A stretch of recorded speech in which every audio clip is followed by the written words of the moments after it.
Hey, what's up guys, just Boost here and welcome back to another One Piece video since a very long time.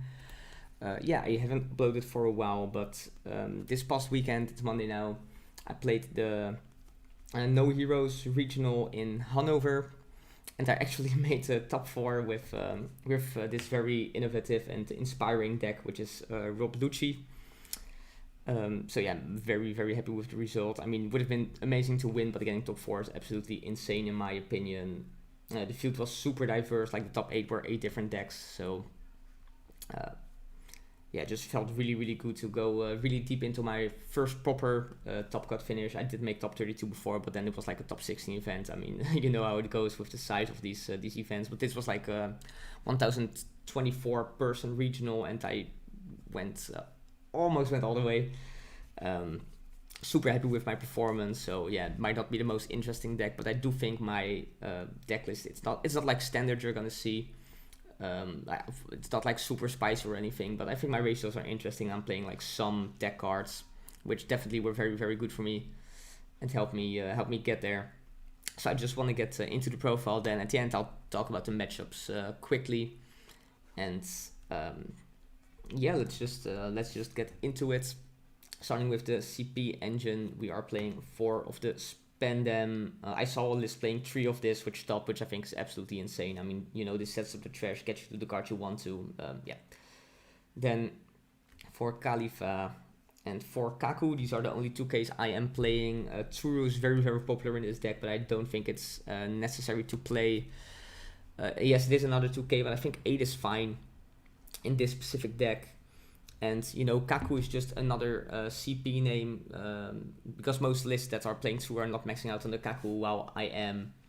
It's just another CP name to hit with Spandam to get that extra 2K in hand in like the more aggro matchups. The on-field effect of Kaku is actually also good, definitely comes up. Sometimes you have to get it back with Spandine to give something -3 or just hard play it.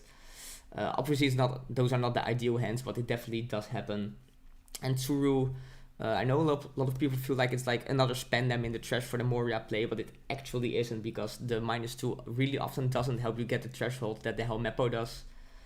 So I decided to just cut the card completely. I honestly never missed it. You also really don't want to play it from the hand, so it's just like to be like a 2K in the trash, which you can't add back with Rebecca, but you can summon back with Moria, but it's not like good 9 out of 10 times. So yeah, I was really happy with this ratio. Then for Lucci, I mean, this is the win condition of the deck, right? Just popping 2 cards every turn, absolutely insane, especially if you combine it with the Moria, like the 9K body. Really crazy. Then Spandine, 3 of them. I think it's becoming more standard to play more than 2 at the moment. Like sometimes you want a hard play to just get like your Khalifa or your Lucci or your Kaku, which is very good, but like the best reason to play more of it is just, you know, when you go Rebecca and you already have this in hand, you can add something else back, like a Sabo in the mirror match or a 2K counter, and then, you know, just play this from hand and do the Lucci play, which is just the best play in the game, basically, right? I really feel like that's where this deck excels over the other decks. I don't think this is the best deck at all. The field is very wide, and a lot of decks are very good, you know, Nami, Moria, Law. But this deck, it has the highest ceiling. Like if this deck high rolls, nothing can beat it. So yeah, and then I'm also playing the 5-drop Kaku. A lot of people are playing Finger Pistol, which I do think is a good card, but it's really only very good against Bonnie, even against Yellow, where this deck is also good, or where this card is also good. Honestly, this usually is better against Yellow, because the one difference, or it's a 2 difference, I guess, but it doesn't really make that much of a difference. And this also establishes a body where Finger Pistol, it doesn't. And this is really just good against Law and Bonnie. If you can play it on the 5-turn turn, you know, reduce their Rouge or like their any 4-drop and just get rid of it. Then just 4 Tempest Kick and 4 Stage. Yeah, these are just very staple. Don't want to go too much in depth about that.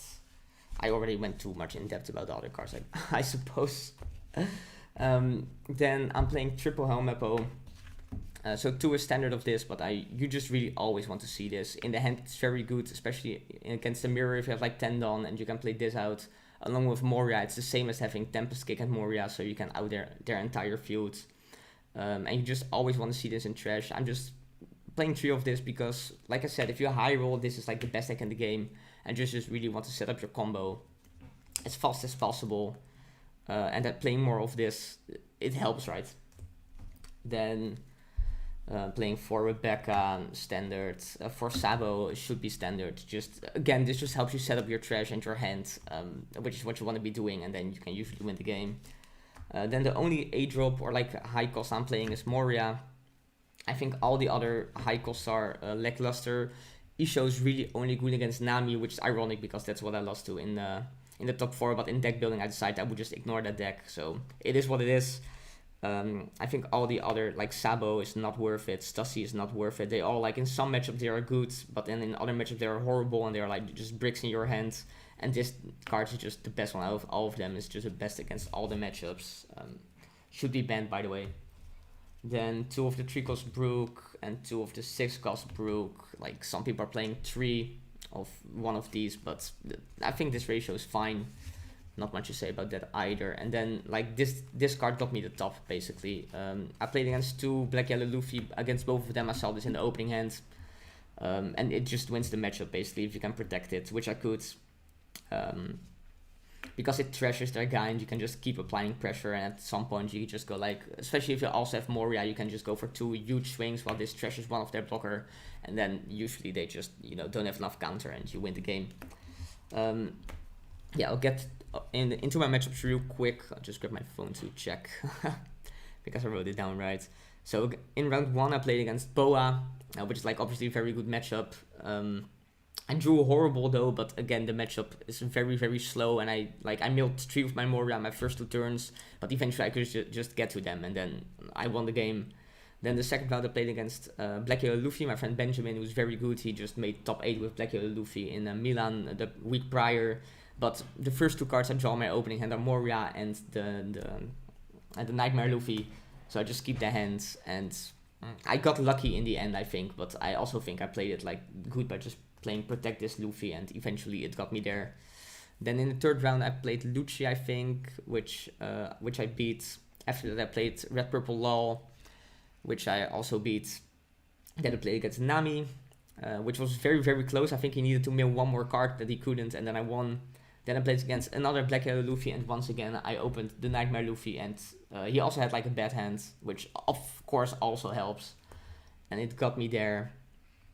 Then I took my first loss in round 7, which was against Lal. I just drew mediocre and he drew really good, and he also won the die roll, so I went first, which is hard. So I lost that one, and then I lost against Bonnie as well. Again, I lost the die roll, my hand was garbage. I think I saw like my first removal option in like on my 7th on turn or something, and he like dove me twice, and then like on turn 8 or something I drew Moria, and it was just all way too late. So then I had to win out to top. My ties were really good though, so it was looking good for me if I managed to get there. And then I had to play 2 Lucci mirrors to top, and I did win the Dyro in both of them, and I also saw more Moria in both of them. So like it wasn't even like I outplayed them or anything. I was just lucky in the Lucci mirror, I guess. And I got 15th after Swiss. Then in top 32 something crazy happened, and I basically had to buy. I didn't have to play. So I don't really want to get too much into that, which was insane. And then in top 16 I played against Lal, which I beat 2-0. He was the higher seed as well, so I had to go first both games, which is rough. And I also didn't see stage, but he didn't see enough like Gordons or Race Max, so it was really, really close, really tight, very, very tight games. Also amazing guy. All my opponents were super nice, by the way. I just want to say that, like, literally everybody I played was super, super nice. Then in top 8 I had the feature actually against Doflamingo, which you can see on like the NoHeroes channel. Maybe, I don't know if they're gonna upload the matches, but I played against Dofi, which I also beat 2-0. Game 1 he saw like 3 Jinbei, but he hit my stage out of life at some point, and they just won the game into my favor. And game 2 I didn't see stage, I think, until really late, and he kept also going into Jinbei, but I just had like a lot of gas as well. And if Lucci has more gas or the same amount of gas as Dofi, then it's just a good matchup and you win. And then in top 4 I lost against Nami. Please don't watch the feature. Like, I disregarded the deck basically in my deck building and also in my play testing, and I definitely got like punished for that. I guess was maybe I could have won. I don't know, but this guy was amazing at playing Nami. I have to give it to him. So that's where the run ended. Don't want to talk too much. Other than that, I just like to give some shout outs to Edwin, Raphael, Hassan, and then to Bawan, Nigel, Gia, Zaka, and of course to George, Saying, Sudi, and Abdul. They all know why. Yeah, that's my top 4 list. I'm super happy that I got pretty much almost all the way there. My best performance yet, got the serial, so incredibly proud of that. And hopefully, time to re-kickstart the channel. Please also let me know in the comments what kind of content you would want to see on the One Piece card game, because I'm not really sure what direction I want to go in. So I'd love to get some inspiration. Yeah, that's it. Thank you so much for watching. Subscribe, yada yada yada. I'll see you in the next one. Bye.